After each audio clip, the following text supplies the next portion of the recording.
యెషయా గ్రంథము 11వ అధ్యాయము. శాంతియుతుడైన రాజు. ఈశాయి మొద్దు నుండి ఒక పిలకు పుట్టును, అతని వేరుల నుండి ఒక కొమ్మ ఎదుగును. దేవుని ఆత్మ అతనిపై నిల్చును. అది విజ్ఞానమును వివేకమును వసగు ఆత్మ, దూరదృష్టిని బలమును ప్రసాదించు ఆత్మ, దైవ జ్ఞానమును దైవభీతిని దయచేయు ఆత్మ. ప్రభుని భయము అతనికి ప్రీతిని కలిగించును.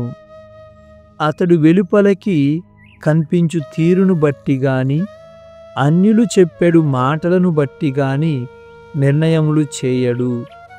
అతడు దీనులకు న్యాయముతో తీర్పు చెప్పును, పేదలకు నీతితో న్యాయ నిర్ణయములు చేయును. అతని వాక్కు దుర్మార్గులను దండించును. అతడు విధించు శిక్ష దుష్టులను సంహరించును. అతడు న్యాయమును నడికట్టువలే ధరించును, సత్యమును దట్టీవలే తాల్చును. తోడేలు గొర్రెపిల్లతో కలిసి జీవించును, చిరుతపులి మేకపిల్లతో కలిసి పరుండును. లేగ దూడ కొదమ సింగము కలిసి మేయును, చిన్న బాలుడు వానిని తోలుకొని పోవును. ఆవు ఎలుగుబంటియు కలిసి మేత మేయును, వాని పిల్లలు కలిసి పడుకొనును. సింహము ఎద్దువలే గడ్డి మేయును, చంటి బిడ్డడు త్రాచుపాము పుట్ట మీద ఆడుకొనును. పసిబిడ్డడు విషసర్పము బొరియలో చేయి పెట్టును. నా పరిశుద్ధ పర్వతమంతటి మీద క్రూర మృగములెట్టి హాని ఎట్టి కీడు చేయవు. సముద్రము జలముతో వలె దేశము ప్రభువును గూర్చిన జ్ఞానముతో నిండి ఉండును. బందీలు తిరిగి వచ్చుట. ఆ దినమున ఈశాయి వంశమున పుట్టిన రాజు జాతులకు ఆకర్షణీయమైన చిహ్నముగా ఉండును. జాతులు అతని చెంతకు వచ్చును, అతని నగరము ఖ్యాతిని బడయును. ఆ దినమున ప్రభువు మరల రెండవ మారు తన శక్తిని ప్రదర్శించును. అతడు అసిరియా, ఐగుప్తు, పత్రోసు, కూషు, ఏలాము, షీనారు, హమాతు సముద్ర తీరమునందలి ద్వీపములలో మిగిలియున్న వారిని స్వీయ దేశమునకు గొనివచ్చును. అతడు జాతులకు ధ్వజమును ఎత్తి చూపును. భ్రష్టులైన ఇజ్రాయేలీలను, చెదరిపోయిన యూదా ప్రజలను నేల 4 చెరగుల నుండి ప్రోగు చేయును. అప్పుడు ఎఫ్రాయిముకున్న అసూయ సమసిపోవును, యూదా శత్రువులు అంతరింతురు. ఎఫ్రాయిము యూదా మీద అసూయ పడదు, యూదా ఎఫ్రాయిమును పీడింపదు. ఆ 2 రాజ్యములు కలిసి పడమరన ఫిలిష్తీయుల మీద పడును. తూర్పు సీమలలో వసించు వారిని కొల్లగొట్టును. ఎదోము మోవాబులను స్వాధీనము చేసుకొనును, అమ్మోనీయులను లొంగదీసుకొనును. ప్రభువు ఐగుప్తు సముద్రపాయ వట్టిపోవునట్లు చేయును. వేడి గాలి తోలించి యూఫ్రటీసు మీద తన చేతి నాడించును. ఆ నదిని 7 సన్నని పాయలుగా విభజించును. చెప్పులు విడవకుండానే ప్రజలు దానిని దాటిపోవుదురు. అసిరియాలో మిగిలియున్న ప్రభువు ప్రజలు తిరిగి వచ్చుటకు ఒక రాజపదము ఏర్పడును. అది పూర్వము ఇజ్రాయేలీలు ఐగుప్తు నుండి మరలి వచ్చినప్పుడు ఏర్పడిన మార్గము వంటిదగును. 12వ అధ్యాయము. 2 స్తుతి గీతములు. ఆ దినమున మీరిట్లు పలుకుదురు, ప్రభు నేను నిన్ను స్తుతింతును. పూర్వము నీవు నా మీద కోపించితివి, కాని ఇప్పుడు నీ కోపము చల్లారినది. నీవు నన్ను ఓదార్తువు. దేవుడు నాకు రక్షకుడు. నేను ఆయనను నమ్మి భయమును విడనాడుదును. ప్రభువు నాకు బలమును శక్తిని దయచేయును. రక్షణమును కూడా ప్రసాదించును. మీరు రక్షణపు బావుల నుండి సంతసముతో నీళ్లు చేదుకొందురు. ఆ దినమున మీరిట్లు పలుకుదురు, ప్రభువుకు వందనములు అర్పింపుడు. ఆయన సహాయము అర్థింపుడు. ఆయన అద్భుత కార్యములను జాతులకు ఎరిగింపుడు. ఆయన మహాగణుడని ఎల్లరికీ తెలియజేయుడు. ప్రభువును కీర్తింపుడు. ఆయన మహాకార్యములు చేసెను. లోకమెల్లా ఆయన చేతల నెరుగునుగాక. సియోను వాసులారా, మీరు ఆనందనాదము చేసి పాటలు పాడుడు. మీ మధ్య నెలకొనియున్న ఇజ్రాయేలు పవిత్ర దేవుడు మహాగణుడు సుమా. 13వ అధ్యాయము. అన్యజాతులను గూర్చిన ప్రవచనములు. బబులోనియాకు ప్రతికూలముగా. ఆమోసు కుమారుడు యెషయా బబులోనియాను గూర్చి వినిన సందేశము. చెట్టులేని కొండ మీద యుద్ధ ధ్వజమును ఎత్తుడు. యుద్ధనాదము చేసి సైనికులను పిలువుడు. వారికి చేయెత్తి సంజ్ఞ చేయుడు. ప్రముఖుల ద్వారములను ముట్టడింపుడని వారితో చెప్పుడు. ప్రభువు తనకు అంకితులైన పరాక్రమశాలురలను పిలిచి తాను కోపించిన వారిని శిక్షింప ఆజ్ఞాపించెను. పర్వతముల మీద సందడి అగుచున్నది వినుడు. అది మహాజన సమూహము చేయు సందడి. జాతులు రాజ్యములు కలిసి చేయు సందడి. సైన్యములకు అధిపతి అయిన ప్రభువు తన సేనలను యుద్ధమునకు సంసిద్ధము చేయుచున్నాడు. ఆ సైన్యములు దూరదేశముల నుండి వచ్చుచున్నవి, నేల చెరగుల నుండి వచ్చుచున్నవి. కోపపూరితుడైన ప్రభువు సర్వదేశములను నాశనము చేయుటకు వేంచేయుచున్నాడు. మీరు బిగ్గరగా అరువుడు. ప్రభువు దినము సమీపించినది. అది సర్వశక్తిమంతుని నుండి ప్రళయమును కొనివచ్చును. కనుక ప్రతివాని హస్తము చచ్చుబడిపోవును. ప్రతివాడు ధైర్యము కోల్పోవును.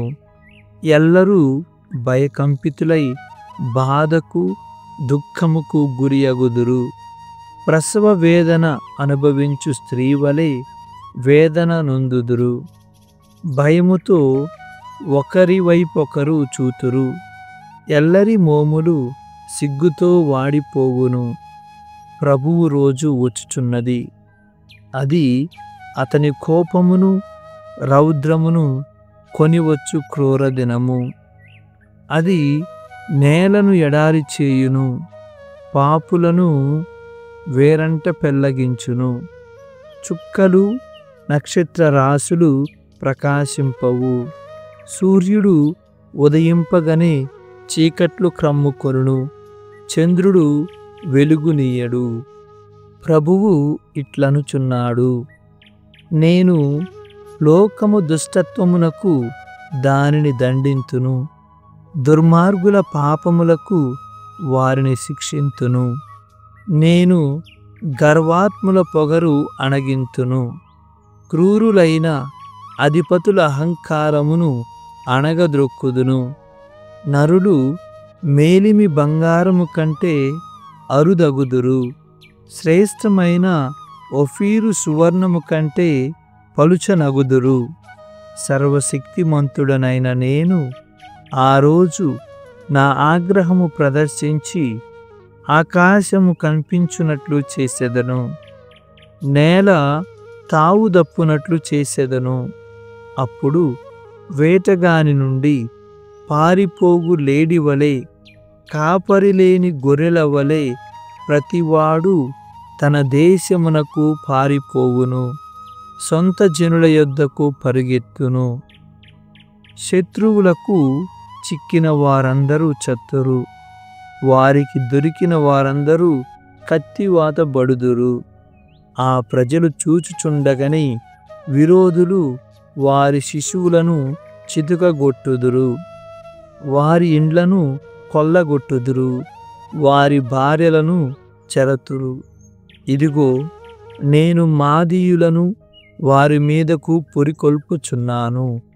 వారు వెండిని లక్ష్యము చేయరు, బంగారమును ఆశింపరు.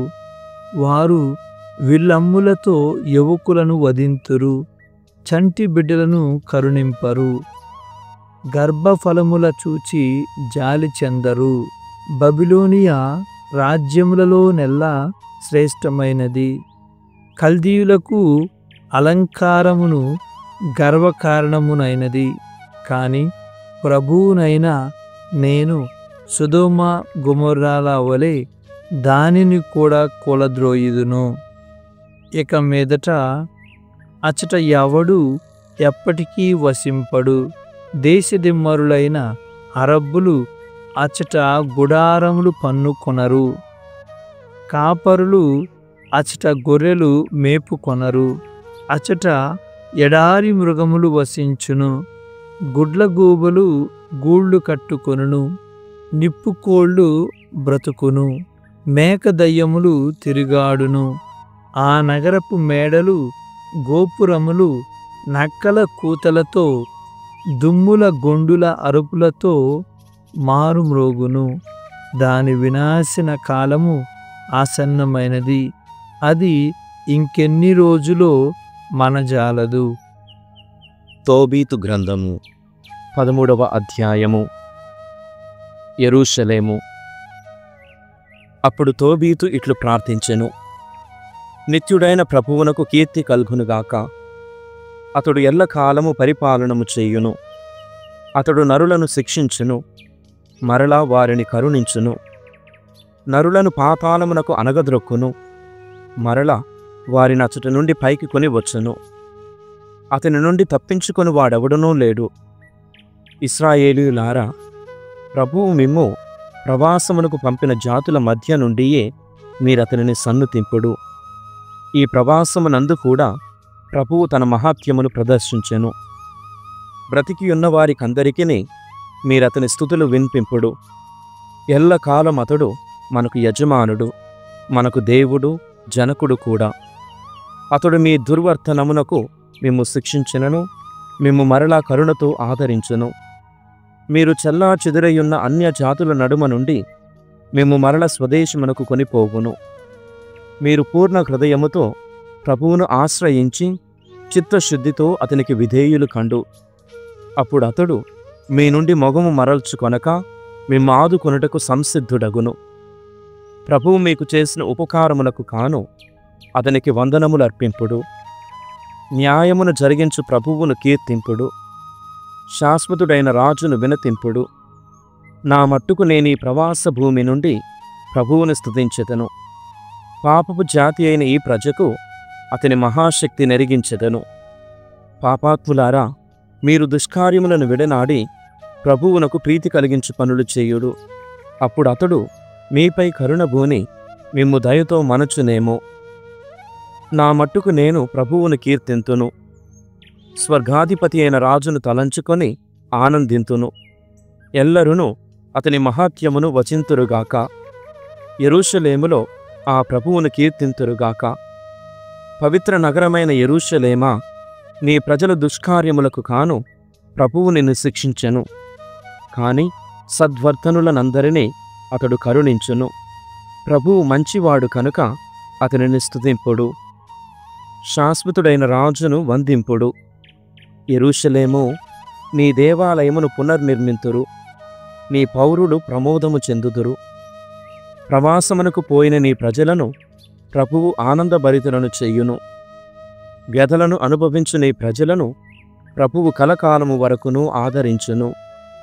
యెరూషలేము, ప్రతి దేశమునను నీ వెలుగు దేదీప్యమానముగా ప్రకాశించును. దూర ప్రాంతముల నుండి పలు జాతులు నీ చెంతకు వచ్చి నీ ప్రభువైన దేవుని కొనియాడుదురు. వారు స్వర్గాధిపతికి కానుకలు కూడా కొనివత్తురు. నీ వీధులలో పలు తరముల ప్రజలు సంతసముతో ప్రభువును కీర్తింతురు. నీవు దేవుడు ఎన్నుకొనిన నగరముగా కలకాలము వరకు కీర్తిని పొందుదువు. నిన్ను ముట్టడించు వారు శాపగ్రస్తులగుదురుగాక. నిన్ను నాశము చేసి నీ గోడలను కూల్చువారు, నీ బురుజులను పడగొట్టి నీ ఇండ్లను కాల్చివేయువారు శాపము పాలగుదురుగాక. నిన్ను పునర్నిర్మాణము చేయువారు దీవెనలు పొందుదురుగాక. యెరూషలేము, ధర్మవర్తనులైన నీ ప్రజలను చూచి సంతసింపుము. వారు ప్రవాసము నుండి తిరిగి వచ్చి నీ వీధులలో శాశ్వతుడైన ప్రభువును సన్నుతింతురు. నిన్ను ఆదరాభిమానములతో చూచువారు, నీ వృద్ధిని చూచి ఆనందించువారు ధన్యులు. నీ ప్రస్తుత శ్రమలను చూచి వ్యధచెందువారు నీకు ప్రాప్తించు సౌభాగ్యములను చూచి అచిరకాలముననే ఆనందము చెందుదురు. నేను మహాప్రభువైన దేవుని సన్నుతింతును. యెరూషలేమును పునర్నిర్మాణము చేయుదురు. ఆ నగరము కలకాలము ప్రభువునకు వాసస్థలమగును. యెరూషలేము, నీ భావి సంతానము నీ వైభవమును కన్నులారా కాంచి స్వర్గాధిపతి అయిన దేవుని సన్నుతించునప్పుడు నేనెంతగా ప్రమోదము చెందుదునో. నీ ద్వారములను నీల మణులతోనూ పచ్చలతోనూ పునర్నిర్మింతురు. నీ ప్రాకారములను విలువగల రాళ్లతో కట్టుదురు. నీ కోటలను బంగారముతో కట్టుదురు. వాని బురుజులను మేలిమి బంగారముతో నిర్మింతురు. నీ వీధులలో సంతోష గీతములు వినిపించును. నీ గృహములన్నిటి నుండి ఇశ్రాయేలు ప్రభువునకు స్తుతి కల్గునుగాక అను నినాదము పిక్కటిల్లును. యెరూషలేము, ప్రభువు నీ ప్రజలను దీవించును. వారును అతని దివ్యనామమును సదా కీర్తింతురు. 14వ అధ్యాయము. నీనెవే. తోబీతు ఈ రీతిగా స్తుతి గీతమును ముగించెను. గ్రుడ్డివాడగునప్పటికీ తోబీతునకు 62 దృష్టిని బడసిన పిదప అతడు మరల సంపన్నుడయ్యెను. మరల దానధర్మములు చేసెను. దేవుని స్తుతించి అతని మహాత్యమును ఎల్లరికీ వెల్లడి చేసెను. అటు తరువాత అతడు తన 112వ ఏట పరమపదించెను. అతనిని నీనెవే నగరముననే గౌరవప్రదముగా పాతిపెట్టిరి. తోబీతు చనిపోవకముందు కుమారుని పిలిచి ఇట్లు ఉపదేశము చేసెను. నాయనా, నీవు నీ పిల్లలను తీసుకొని సత్వరమే మేదియాకు వెళ్ళిపోమ్ము. నీనెవే పట్టణమునకు శిక్ష పడునని ప్రభువు యోనా ప్రవక్త చేత పలికించిన ప్రవచనము అనతి కాలముననే నెరవేరు తీరునని నా నమ్మకము. నీనెవే నగరమును గూర్చియు అసీరియా రాజ్యమును గూర్చియు ప్రభువు దూతలైన ఇశ్రాయేలు ప్రవక్తలు పలికిన ప్రవచనములన్నీయు నెరవేరు తీరును. తగు కాలము వచ్చినప్పుడు వారు చెప్పిన సంగతులన్నీయూ నెరవేరును. ప్రభువు పలికిన పలుకులు తప్పక నెరవేరునని నేను గాఢముగా విశ్వసించుచున్నాను. ప్రవక్తల ప్రవచనములలో ఒక్కటి తప్పిపోదు. నీ మట్టుకు నీవు అస్సీరియా, బాబులోనియా దేశములలో కంటే మేదియాలోనే భద్రముగా ఉందువు. శత్రువులు ఇశ్రాయేలు దేశమున వసించు మన తోటి యూదులను ఆ నేల మీద నుండి చెదరగొట్టి ప్రవాసమునకు కొనిపోవుదురు. ఇశ్రాయేలు దేశమంతయు బీడుపడును. సమరియా, యెరూషలేము నగరములు పాడుబడును. శత్రువులు దేవుని మందిరమును కూలద్రోసి కాల్చివేయగా అది కొంతకాలము పాటు శిథిలమై ఉండును. కాని ప్రభువు మరల తన ప్రజలను కరుణించి వారిని ఇశ్రాయేలు దేశమునకు కొనివచ్చును. వారు దేవుని మందిరమును మరలా కట్టుదురు. కాని అది మొదటి మందిరమంత సుందరముగా ఉండదు. తగు కాలము వచ్చు వరకును ఆ మందిరము ఆ రీతిగానే ఉండును. కాని ఉచిత కాలము రాగానే ఇశ్రాయేలీయులెల్లరూ ప్రవాసము నుండి తిరిగి వచ్చి యెరూషలేము నగరమును పూర్వపు రీతినే సుందరముగా నిర్మింతురు. వారు ఇశ్రాయేలు ప్రవక్తలు నుడివినట్లే యెరూషలేమున దేవుని మందిరమును కూడా నిర్మింతురు. అప్పుడు సకల జాతి ప్రజలను ప్రభువునద్దకు తిరిగి వత్తురు. వారతని నొక్కనినే నిజమైన దేవునిగా భావించి పూజింతురు. తమ్ము అపమార్గము పట్టించిన విగ్రహములను విడనాడుదురు. ఆ జనులెల్లరూ శాశ్వతుడైన ప్రభువు చిత్తము ప్రకారము జీవించుచు ప్రొద్దునతనిని కొనియాడుదురు. ఆ కాలమున ప్రభువు తనకు విధేయులైన ఇశ్రాయేలీయులను అందరినీ రక్షించును. ప్రభువు వారినెల్లరినీ యెరూషలేమునకు కొనిరాగా వారు అబ్రహాము భుక్తము చేసుకొనిన భూమిని స్వాధీనము కావించుకొని ఆ నేల మీద కలకాలము సురక్షితముగా వసింతురు. ప్రభువును చిత్తశుద్ధితో సేవించు వారందరూ ప్రమోదము చెందుదురు. కాని పాప కార్యములు చేయు దుర్మార్గులను మాత్రమతడు నేల మీద నుండి తుడిచివేయును. నాయనలారా, మీరు నా ఉపదేశములను పాటింపుడు, దేవుని చిత్తశుద్ధితో సేవింపుడు, అతనికి ప్రియమైన కార్యములను చేయుడు, దేవుని ఆజ్ఞల ప్రకారము జీవింపవలయునని, పేదలకు దాన ధర్మములు చేయవలయుననియు ఎల్లవేళలందును ప్రభువును జ్ఞప్తి అందుంచుకొని అతనిని పూర్ణ హృదయముతో కీర్తింపవలయుననియు మీ బిడ్డలకు నేర్పుడు. కుమారా, నీవు నీనెవేను విడనాడి వెళ్ళిపొమ్ము, ఇచ్చట వసింపకుము. నీ తల్లి చనిపోయినప్పుడు ఆమెను నా ప్రక్కనే పాతిపెట్టుము. అటు పిమ్మటొకనాడు కూడా జాగు చేయక ఈ నగరమును విడిచి వెళ్ళిపొమ్ము. ఇచ్చటి ప్రజలు దుష్టులు, సిగ్గుశరము లేక పాపకార్యములు చేయువారు. నాదాబు తన పెంపుడు తండ్రి అయిన అహీకారును కెట్టి కీడు తలపెట్టునో చూడుము. నాదాబు అహీకారును భయపెట్టగా అతడు సమాధిలో దాగుకొనెను.